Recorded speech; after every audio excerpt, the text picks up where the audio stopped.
사도신경하심으로 신앙 고백하시겠습니다. 전능하사 천지를 만드신 하나님 아버지를 내가 믿사오며 그 외아들 우리 주 예수 그리스도를 믿사오니 이는 성령으로 잉태하사 동정녀 마리아에게 나시고 본디오 빌라도에게 고난을 받으사 십자가에 못 박혀 죽으시고 장사한 지 사흘 만에 죽은 자 가운데서 다시 살아나시며 하늘에 오르사 전능하신 하나님 우편에 앉아 계시다가 저리로서 산 자와 죽은 자를 심판하러 오시리라. 성령을 믿사오며 거룩한 공예와 성도가 서로 교통하는 것과 죄를 사하여 주시는 것과 몸이 다시 사는 것과 영원히 사는 것을 믿사옵나이다. 아멘. 찬송가 425장입니다.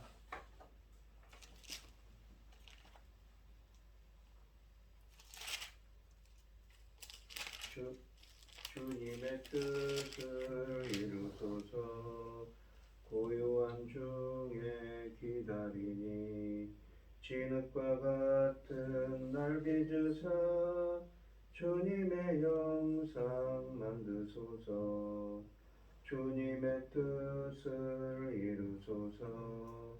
주님 발 앞에 엎드리니 나의 맘속을 살피시사 눈보다 희게 하옵소서. 주님의 뜻을 이루소서. 병들어 몸이 피곤할 때 권능의 손을 내게 펴사 강건케 하여 주옵소서. 주님의 뜻을 이루소서. 온전히 나를 주장하사 주님과 함께 동행함을 만민이 알게 하옵소서. 아멘. 오늘 함께 하실 하나님의 말씀은 사사기 12장 1절로 15절 말씀입니다. 사사기 12장 1절로 15절 말씀입니다. 교독을 하겠습니다. 제가 먼저 읽겠습니다. 에브라임 사람들이 모여 북쪽으로 가서 입다에게 이르되 네가 암몬 자손과 싸우러 건너갈 때 어찌하여 우리를 불러 너와 함께 가게 하지 아니하였느냐.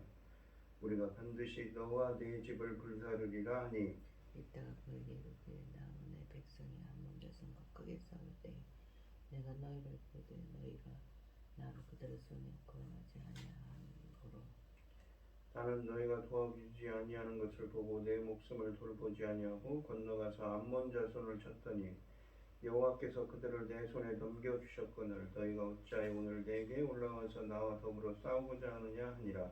이따가 길르앗 사람이 다 모으고 에브라임과 싸웠으니 길르앗 사람들이 에브라임을 쳐서 무찔렀으니 이는 에브라임은 말이 너희가 길르앗 사람을 불러 에브라임에서 도망한 자로서 에브라임과 브나세 중에 있다 하였습니다.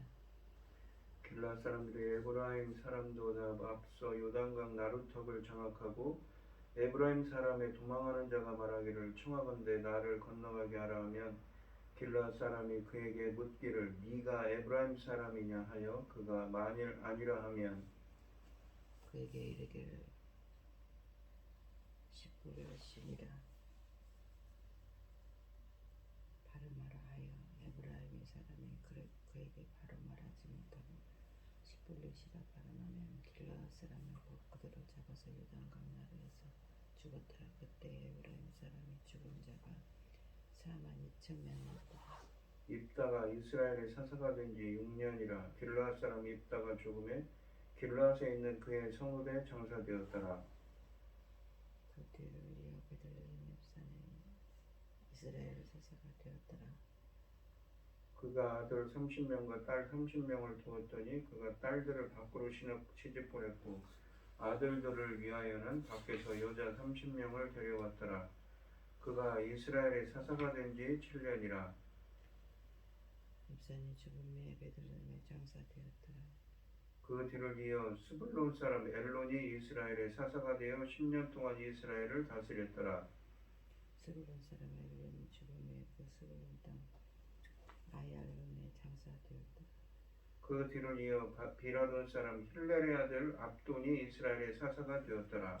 넬의 아들 40명과 손자 30명이 있어 어린 나귀를 70마리를 말을 탔더라. 암논이 그 이스라엘의 사사가 된 지 8년이라. 비라돈 사람 힐렐의 아들 압돈이 죽음에 야이브라임 땅 아말렉 사람의 산지 비라돈에 장사되었더라. 아멘. 오늘 본문 말씀의 제목은 큰 용사의 초라한 퇴장입니다. 암몬과의 전쟁 이후 에브라임 지파의 시비로 에브라임과 길라 사이의 전쟁이 발발합니다. 입다는 그 지도력의 한계를 드러내며 초라하게 퇴장합니다. 입다가 암몬 사람들과의 전쟁에서 승리하고 딸을 번제물로 희생시킨 지 얼마나 시간이 지났습니다. 새로운 위기가 그를 찾아왔습니다. 그러나 이번에는 그가 상대해야 하는 적이 이방인들이 아니라 동족입니다. 이 사건은 당시 이스라엘의 연합체제가 얼마나 흔들리고 있으며 비록 입다가 길르앗에 사는 이스라엘 사람들의 통치자와 지도자가 되었다지만 이스라엘의 모든 지파 사람들이 그의 리더십을 인정하지 않았다는 것을 시사하는 사건입니다. 이스라엘의 영성이 부패한 것처럼 그들의 전반적인 정치와 사회 구조도 몰락하고 있습니다. 1절에 보시면 입다가 암몬 사람들과의 전쟁을 성공적으로 끝냈다는 소문이 온 이스라엘에 퍼지자 에브라임 사람들이 무장하고 요단강을 건너 북쪽으로 와서 입다를 협박합니다. 너는 왜 암몬 자손을 치러 건너갈 때 우리를 불러 같이 가지 않았느냐? 우리가 너와 내 집을 같이 불태워버리겠다고 말했습니다. 그들은 기드온에게 항의했을 때처럼 이번에도 요단강에서 입다에게 시비를 걸었습니다. 8장 1절로 3절에서 예전에 에브라임 사람들은 기드온에게도 같은 이유로 강력하게 항의한 적이 있습니다. 그때 기드온은 그들을 죽여 세워서 위기를 모면했습니다. 에브라임 사람들은 남이 차려놓은 밥상에 숟가락을 올려놓은 파렴치한 사람들이었지만 기드온으로부터 큰 공치사를 받았습니다. 그래서 그들은 그때 이를 참으로 많이 즐겼나 봅니다. 이번에도 비슷한 트집을 잡고 있습니다. 암몬 사람들이 에브라임 사람들까지 괴롭혔으니 엄밀히 말하면 입다는 그들의 은인입니다. 또한 여태까지 지난 18년 동안 암몬의 괴롭힘을 못 본 척해 왔습니다. 더구나 이번에는 기드온 이야기에서 찾아볼 수 없던 공갈과 협박을 더하고 있습니다. 우리가 너와 네 집을 같이 불태워버리겠다. 집은 집안 사람들을 의미합니다. 그들은 입다의 집안 사람들을 모두 몰살하겠다고 협박하고 있습니다. 게다가 입다는 바로 얼마 전에 딸을 불사름으로 집을 불태웠는데 그들이 또 그의 집을 불태우겠다고 합니다. 입다의 아픈 곳을 자극한 것이지요. 에브라임 사람들이 무엇을 기대하고 입다를 협박했는지는 추측할 수밖에 없지만 이번에는 번지수를 잘못 짚었습니다. 무엇보다도 입다는 기드온이 아닙니다. 입다가 기드온처럼 협상에 뛰어난 사람이기는 하지만 이미 암몬 사람들과의 분쟁에서 보여준 것처럼 그는 평화스러운 해결책을 위한 협상에는 관심이 없는 사람입니다. 오히려 상대방을 자극하는 말을 잘하는 사람입니다. 상황도 많이 다릅니다. 기드온은 겨우 300명의 군대를 가지고 있었기 때문에 에브라임을 다독거려 위기를 모면해야 했지만 입다는 에브라임과 싸울 만한 군사력을 가지고 있는 사람입니다. 게다가 2절 말씀처럼 입다가 전쟁을 하면서 에브라임에게 도움을 청했지만 그들이 거절했던 일을 생각하면 에브라임이 늦게나마 좋게 사절단을 보내도 부족할 텐데 오히려 협박을 하고 있습니다. 에브라임 사람들은 다시 한번 공치사를 받으면서 이스라엘 연합체제에서 자신들의 위치를 확인하고자 이런 짓을 벌였습니다. 그러나 그들은 가족이나 딸을 떠나보내고 새끼 잃은 곰처럼 괴로워하며 공허했던 입다에게 딸을 잃은 울분을 풀만한 기회를 제공합니다. 에브라임 사람들의 말에 위협을 느끼기는커녕 오히려 분노한 입다가 그들의 위선을 비난합니다. 도움을 청할 때 거부했으면서 무슨 뚱딴지 같은 소리냐고 2절과 3절에서 말했습니다. 4절에 보시면 입다는 처음부터 에브라임 사람들을 달래거나 설득하려는 노력은 생각도 하지 않고 곧장 길르앗 사람들에게 가서 그들과 싸울 군대를 일으켰습니다. 그는 장로들의 도움 요청을 받고 아몬 사람들과 싸울 때보다 에브라임 사람과 싸우고자 하는 이 전쟁에 더 적극적이고 더 자신이 있습니다. 길르앗 사람들도 평소에 에브라임 사람에게 좋지 않은 감정을 가지고 있었기 때문에 입다의 부름에 적극적으로 동참했습니다. 이번 기회에 에브라임을 굴복시켜서 그동안 신빚을 갚겠다는 것입니다. 에브라임 사람들과 길르앗 사람들 사이에 무슨 감정이 있었는가요? 본문은 에브라임 사람들이 평소에 길르앗 사람들을 얕보며 너희는 에브라임에서 도망친 사람들이다 라고 비아냥거렸습니다. 그들 사이에 성경에 기록되어 있지 않은 전쟁이 있었고 그 전쟁에서 패한 길르앗 사람들이 도망쳤다는 의미일 수 있고 그냥 단순히 아무런 근거 없이 얕잡아 보는 말일 수도 있습니다. 영국이 호주를 이 범죄자들의 귀향소로 사용했던 시절에 영국 사람들이 호주 사람들을 보면 범죄자 취급했던 것처럼 말입니다. 에브라임 사람들의 비아냥은 길르앗 사람들의 성청한 자극하는 것으로 끝나지 않았습니다. 이때 길르앗군을 호령하고 있는 입다도 한때 도망친 자의 아픔을 겪어본 사람이었기 때문에 그가 가장 큰 자극을 받았을 것입니다. 4절에 보시면 전쟁은 입다의 승리로 끝납니다. 5절에 보시면 길르앗 사람들은 에브라임 사람을 앞질러 요단강 나루에 도착하여 도망치는 에브라임 사람들의 퇴로를 막았습니다. 에브라임은 길르앗 사람들에게 에브라임에서 도망친 사람들이라고 빈정댔습니다. 이제 그들이 도망치는 에브라임 사람들이 되었습니다. 두 그룹의 입장이 완전히 바뀐 것이며 것입니다. 요단강 나루터를 장악하여 도망하는 적을 죽인 길은 에브라임이 몇 차례 사용했던 전술입니다.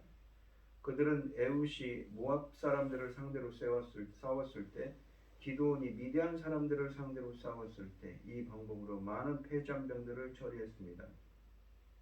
이제 그들이 똑같은 전술의 희생자가 되고 있습니다. 강 나루를 지키던 길르앗 사람들은 에브라임 사람들을 식별하여 모두 죽였습니다. 식별하는 방법은 간단합니다. 강을 건너려는 사람에게 쉿볼렛, 이 말의 의미는 옥수수대 혹은 흐르는 물이라고 합니다. 이 쉿볼렛을 발음해보라고 했다가 잘 발음하지 못해 쉿볼렛이라고 하면 이 에브라임 사람이라 하여 모두 죽였습니다. 마치 오늘날 길 가는 사람을 붙잡아놓고 쌀이라고 해보라고 했다가 그 사람이 살이라고 발음하면 그는 대구 사람이라는 것을 알 수 있는 것처럼 쉿볼렛을 발음하라고 했는데 쉿볼렛이라고 하면 에브라임 사람이라는 것을 알 수 있었던 것입니다. 각 지역마다 특정 단어의 발음을 달리하는 것을 이용한 기발한 작전입니다. 6절에 보시면 전쟁으로 죽인 에브라임 사람의 숫자가 42,000명에 달했습니다. 엄청난 동족 상전입니다. 기드온 시대에 시작된 동족 간의 갈등이 심화되고 훗날 20장에서는 베냐민 군인 25,000명의 죽음이 그 지파를 거의 멸종시키다시피 한 일을 감안할 때 에브라임 지파 사람 42,000명의 죽음은 에브라임 지파에 심각한 타격을 입히기에 충분했습니다. 입다가 이렇게 엄청난 동족의 피를 흘리고 얻은 것은 별로 없습니다. 이스라엘의 정세가 시간이 갈수록 불안해져만 갑니다. 7절에 보시면 전쟁이 끝난 후에 입다는 6대 동안 이스라엘의 사사로 있었습니다. 지금까지 본문에서 언급한 사사들 중 통치 기간이 가장 짧습니다. 입다가 통치하는 동안 땅에 평안이 있었다는 말은 없습니다. 이스라엘에서 한 지역 사람들이 다른 지역의 에브라임 사람들을 42,000명이나 죽였으니 무슨 평안이 있었겠습니까? 입다가 사사가 되어 길르앗을 다스리던 시대는 참으로 비극과 슬픔으로 가득한 때입니다.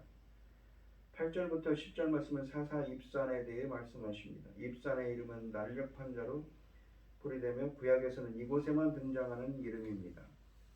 그는 베들레헴 사람이라고 적었는데 구약에는 두 개의 베들레헴이 있습니다. 스불론 지파에 속한 베들레헴이 있고 다윗이 태어난 유다 베들레헴이 있는데 본문은 입산이 속한 지파를 언급하지 않습니다. 입산은 길르앗 사사 야일처럼 30명의 아들들을 두었습니다. 그에게는 30명의 딸이 더 있었습니다. 입산은 아들들을 위하여 다른 집에서 30명의 며느리들을 데려왔으며 딸 30명 모두 다른 집으로 결혼시킵니다. 입산은 무당 동료를 희생시킨 입다와는 다른 모습의 가정을 가지고 있습니다. 사사들 중에 딸을 가졌던 것으로 기록된 사람은 입다와 입산뿐입니다. 그러므로 이 두 사람의 태조가 더욱더 극적입니다. 입산의 자손이 번성하고 결혼하는 것은 그가 통치하는 시대가 평온했다는 것을 뜻합니다. 딸들을 각기 다른 집으로 시집 보내고 며느리들을 각기 다른 집에서 데려왔다는 것은 그가 건강한 공동체를 건설하려고 많은 노력을 했다는 것을 시사할 수 있습니다. 입산이 자신의 정치적 경제적 입지를 굳히려고 안간힘을 썼다는 것을 의미합니다.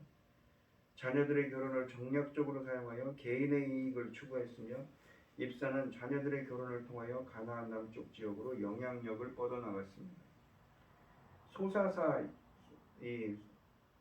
야일처럼 입산은 이스라엘을 구원하는 일보다는 개인적인 평안을 추구하는 데 정성을 다했던 것입니다. 입산은 7년 동안 이스라엘의 사사로 있었습니다. 입다보다 한 해도 통치합니다. 그는 죽어서 베들레헴에 묻혔습니다. 11절과 12절은 사사 엘론에 대해 말씀하십니다. 엘론이라는 이름은 상수리나무 혹은 어린 산양을 의미합니다. 그는 스불론 사람이었습니다. 엘론은 10년 동안 이스라엘의 사사로 있었고 그는 죽어서 스불론 땅에 있는 아얄론에 묻힙니다. 13절로 15절 말씀은 사사 압돈에 대해 말씀하십니다. 압돈의 이름은 섬김 혹은 작은 종이라는 의미입니다. 그는 비라돈 사람 힐렐의 아들이었습니다. 비라돈에 위치한 지역은 원래 므낫세 지파에게 기업으로 주어졌기 때문에 본문에서 이 성읍이 에브라임에 속했다고 하는 것이 종종 논란이 됩니다. 당시 각 지파에게 할당된 영토의 경계선이 명확하지 않았거나 에브라임이란 말이 에브라임과 므낫세 지역을 일컫는 일반적인 용어였기 때문에 빚어지는 혼란일 수도 있습니다.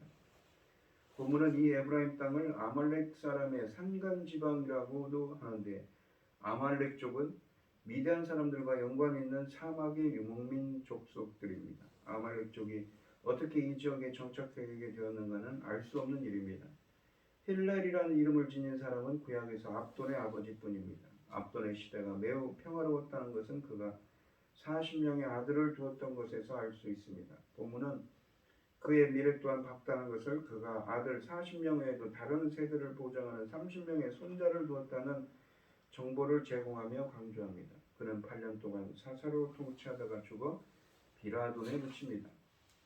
이 본문에서 소사사들, 입산 같은 압돈 같은 소사들의 이야기를 간간히 들려주는 것은 이 입다 같은 디도온 같은 이러한 큰 대사사들의 이야기가 전반적으로 사사 시대를 대표하긴 하지만 다는 아니라는 것을 강조하고자 해서입니다. 지금까지 보았던 사사기에서 비중을 차지하는 사사들의 이야기는 윤리적으로 신앙적으로 결함이 많은 사람들입니다. 또한 그들의 사역이 상당히 부정적인 결과를 초래했습니다. 입다도 42,000명의 에브라임 사람들을 죽여버렸습니다. 동족 상잔의 비극이지요. 그래서 이 사사기가 부정적인 시각을 가질 수밖에 없습니다. 본문은 이 입산 같은 소사사들의 평화로운 통치 시대에 대한 이야기를 책의 중간중간에 삽입하여 사사시대가 전반적으로 매우 어두웠기는 하지만 평온하고 안정된 때도 있었다는 것을 강조합니다. 사사시대를 역사적 배경으로 하고 있는 룻기도 사회가 매우 평온하고 신앙적으로도 하나님을 사랑하고 말씀대로 사는 것을 기쁨으로 생각하는 사람들의 이야기입니다. 사사시대가 매우 폭력적이고 절망적이었던 것이 사실이지만 그 당시에도 바알에게 무릎 꿇지 않은 7,000명이 있었다는 의미입니다. 오늘 본문 말씀을 보시면 입다는 에브라임의 항의와 위협에 비타협적인 자세를 취하며 부조건 싸움에서 물러서지 않습니다. 8장 2절 말씀처럼 지혜롭게 대응하던 기도원의 처신이나 1전의 11장 12절에서 평화롭게 해결하던 협상가의 면모와는 다른 모습입니다. 용사의 위험만 남았을 뿐 사사의 위험은 없습니다. 큰 용사인들은 결국 인간이 세운 지도자라는 한계를 극복하지 못하고 초라하게 퇴장합니다. 그의 시대는 짧고 샬롬도 없습니다. 평안이 없습니다. 주님은 우리가 탁월하지만 교만하여 어리석은 지도자가 되기보다는 부족하지만 겸손하여 지혜로운 신자가 되기를 소원하십니다. 우리도 오늘 부활절 아침입니다. 부활절 아침에 이 십자가에서 죽으시고 부활하신 그 숭고한 희생을 기억하며 우리도 항상 더욱더 겸손한 자들이 되게 해달라고 기도하는 여러분들이 되시기를 바랍니다. 기도하겠습니다.